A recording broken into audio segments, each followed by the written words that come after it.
시청자 여러분 안녕하십니까? 헬로티비 뉴스입니다. 앞으로 김포 지역 학생들도 서울의 대표 교육 복지 플랫폼인 서울런을 이용할 수 있게 됐습니다. 일각에서는 서울과 김포의 통합을 위한 발걸음으로 해석하는 시각도 나오고 있는데요. 송효창 기자가 취재했습니다. 지난 2021년 8월 도입된 서울런. 취약계층 학생들이 유명 인터넷 강의를 무료로 들을 수 있는 서울시의 대표적인 약자와의 동행 사업입니다. 앞으로는 서울런을 김포에서도 이용할 수 있게 됐습니다. 오세훈 서울시장과 김병수 김포시장은 25일 김포시청에서 교육 격차 해소를 위한 업무 협약을 맺었습니다. 서울런 플랫폼을 김포시도 공동 활용하는 것으로 충청북도와 강원도 평창군에 이은 세 번째 서울런 활용 협약입니다. 잘 아시다시피 이 제도는 교육 격차 해소를 위해서 만들어졌습니다. 실제로 인생을 출발하는 교육부터 격차가 생기면 그건 공정한 사회는 아니라고 생각합니다. 올해 성적표가 최종적으로 나오게 되면 다시 한번 발표해서 말씀드리겠지만 작년에 비해서 현격하게 입시에서 성공하는 확률도 높아졌다 하는 희소식도 오늘 아우러 알려드리겠습니다. 김포가 교통에 이어 교육까지 서울과의 연결끈을 이어가고 있습니다. 김포의 이 같은 행보가 일각에서는 통합을 위한 발걸음이란 해석도 나오고 있습니다. 실제 두 단체장도 이를 의식한 듯합니다.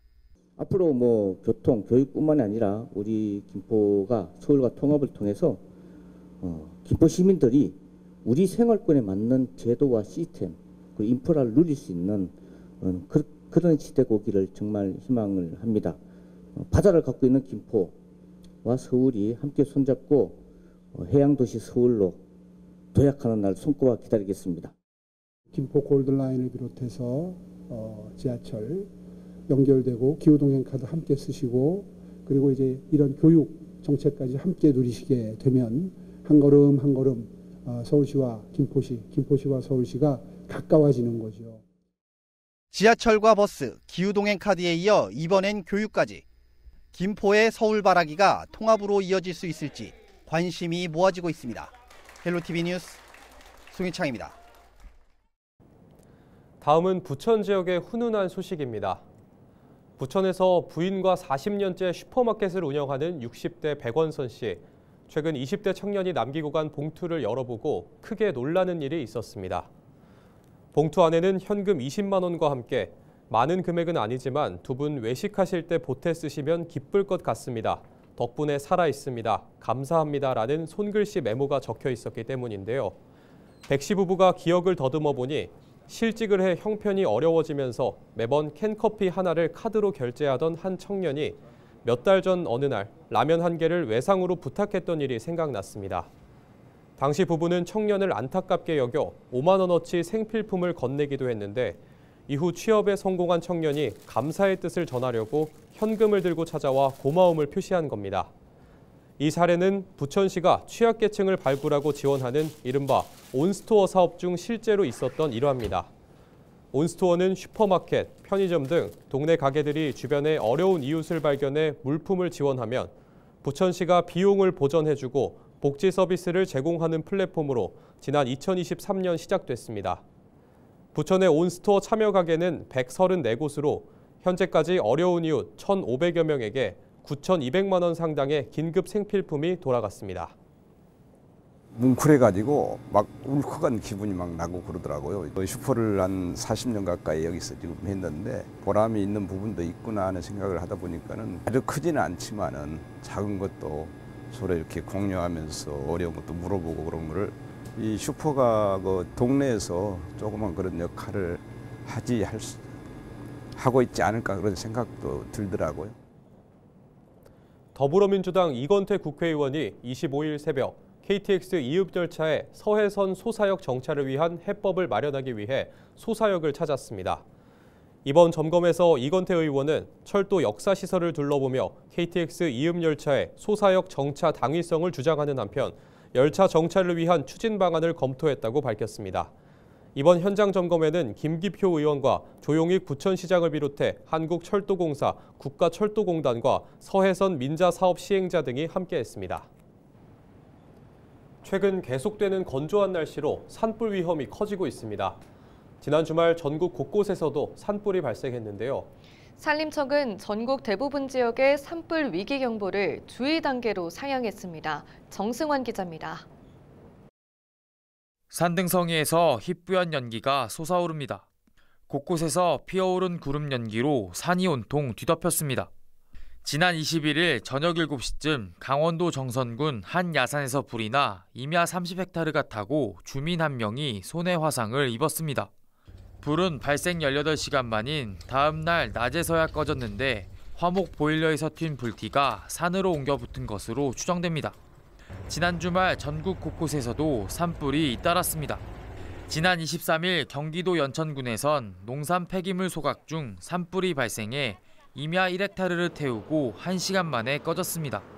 이에 앞서 지난 22일 강원도 춘천시에서도 산불이 났습니다. 지난 22일 산불이 난 춘천시 신부급 현장입니다. 제 주변을 보시면 곳곳에 그을린 흔적들이 남아있는데요. 주변에 떨어진 나뭇잎은 살짝만 만져도 부서질 만큼 바싹 말라 있습니다. 최근 들어 건조한 날씨가 이어지는 가운데 불씨관리 소홀 등 부주의까지 겹치면서 전국 각지에서 산불이 이어지고 있습니다. 올해 들어 지난 23일까지 발생한 산불만 벌써 86건, 지난해 같은 기간보다 57건이나 늘어났습니다. 산불이 발생되는 이유는 자연적인 발화보다는 사람의 실수로 인해서 산불이 발생되는 경우가 많습니다. 봄철이 이제 다른 계절보다 건조하고요. 그리고 산에 낙엽이 많이 쌓여 있어서 그것이 산불의 연료가 되고 있습니다.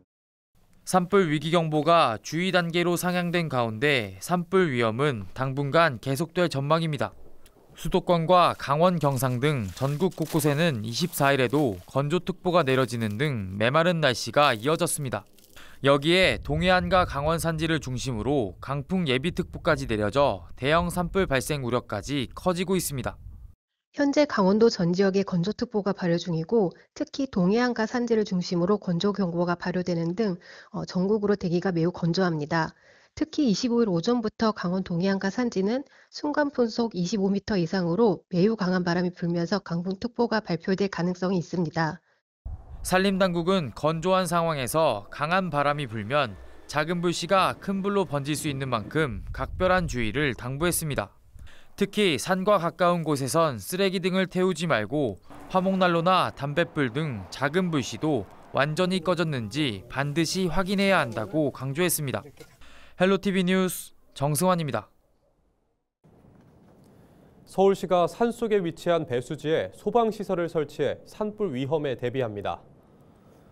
서울시는 5개 소화전이나 소방펌프 설치가 가능한 배수지 11곳을 선정해 설비를 우선 설치하기로 했습니다.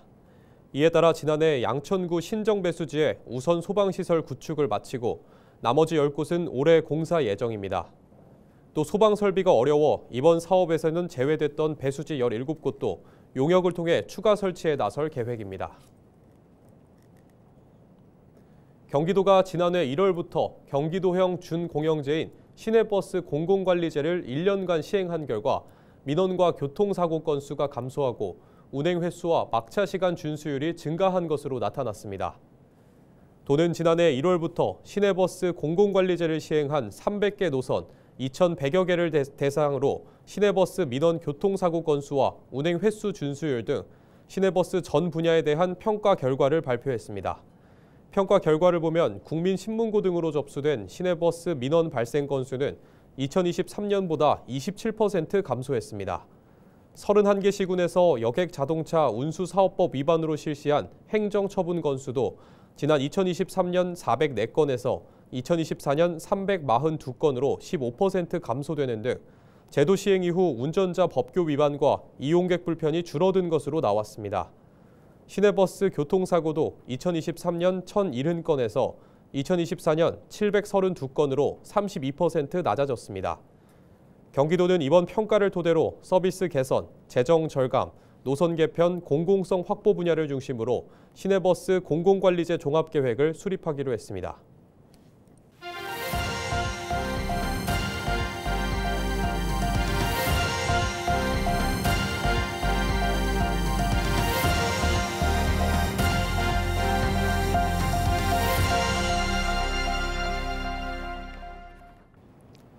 전 국민을 충격에 빠뜨린 대전 초등학생 사망 사건 이후 교육계는 물론 정치권에서도 대책 논의가 한창입니다. 피해 학생의 이름을 딴 법안 추진도 급물살을 타고 있는데 우려도 뒤섞여 나옵니다. 이세진 기자의 보도입니다. 교사가 휘두른 흉기에 숨진 8살 초등학생. 가장 안전한 곳이라고 믿었던 학교 안에서 벌어진 참극이었습니다. 사건이 전 국민의 공분을 사면서 유사한 피해를 막기 위한 대책 논의도 속도를 내고 있습니다. 당정이 학교 안전을 살피기로 한 이후 국회에서도 긴급 간담회가 열렸습니다. 우리 국민의힘은 이번 사건을 계기로 교사 관리 체계와 학교 안전 대응 시스템을 전면적으로 검토하겠습니다. 그리고 정부가 그리고 국회가 해야 할 일을 꼼꼼하게 살펴보고자 합니다. 우울증인지 정신질환인지 이런 것들이 그 원인으로 되었다라고 하면서 또 이걸 해법에 있어서도 교육이나 교육부 관계자만 참여해서는 또 놓치는 부분이 있을 것 같아서 보건복지에서 함께하고. 이 자리에서 교육부 측은 진상조사와 재발 방지를 약속했습니다. 후속 대책으로는 늘봄학교 안전 귀가 방안과 초1, 2는 대면 인계, 동행 기과를 원칙으로 학교 내에서 인계 지점까지 학생들을 인솔하여 보호자에게 인계하고 보호자가 학생과 동행하여 귀가하는 것을 원칙으로. 고위험 교원을 분리하는 이른바 하늘이법 추진 계획도 내놨습니다. 타인에게 위해를 가할 내진 가하는 고위험 교원과 일반적으로 교육 활동을 하면서 심리적인 어려움을 겪는 선생님들을 구분해서 정책을 추진하고자 합니다. 하지만 학교 현장의 반응은 엇갈렸습니다. 학부모는 임시 방편식 정책에 그칠까 우려했고, 호미로 막는 식의 정책이 계속되는 희생을 만들지 않았나 하는 안타까움이 들고요. 현직 교사는 이미 현장에서 많은 어려움을 겪고 있는 선생님을 잠재적 범죄자로 몰아갈 수 있다고 걱정했습니다. 고위험 교원의 기준이 매우 모호했습니다. 이는 현장에서 고위험 교원이라는 것에 대한 자의적 해석과 그 교원에 대한 과도한 조치로 이어질 수 있고 이는 곧 교원의 권리를 침해할 수. 학교 내 CCTV 설치 역시 논쟁의 중심에 선 대책 가운데 하나. 여러 비극을 겪어온 학교 현장의 부담이 가중될 수밖에 없는 대책들인 만큼 더 신중한 논의가 뒤따라야 한다는 지적입니다. 헬로티비 뉴스 이세진입니다. 인천시가 행정안전부 주관 2024년 지자체 혁신평가에서 17개 광역단체 중 최우수 기관으로 선정돼 해당 평가 이후 전국 최초로 3년 연속 최우수 기관에 이름을 올리는 영광을 안았습니다. 행정안전부는 지자체 혁신 역량을 강화하고 주민이 체감하는 성과 창출을 촉진하기 위해 매년 전국 지자체를 대상으로 혁신평가를 진행하고 있습니다. 인천시는 소상공인 반값 택배 지원 사업과 일섬 1주치병원 무료 진료 서비스, AI 기반 외국인 의료 지원 서비스가 우수 사례로 선정됐습니다. 특히 전국 최초로 시행한 소상공인 반값 택배 지원 사업의 경우 인천 지하철 30개 역을 활용해 집화센터를 설치하고 소량 택배 물량을 모아 택배사와 일괄 계약해 배송비를 절감하는 등 소상공인 경쟁력을 확보하는 혁신적 모델로 평가받았습니다. 인천시가 시민들의 건강 증진을 위한 본격적인 활동에 나섭니다. 시는 올해 처음으로 추진하는 인천 369 걷기 사업과 걷기 코스 홍보 등을 통해 시민들이 일상에서 쉽게 걷기를 실천할 수 있도록 돕고 걷기 운동을 활성화하는 데 주력할 계획입니다.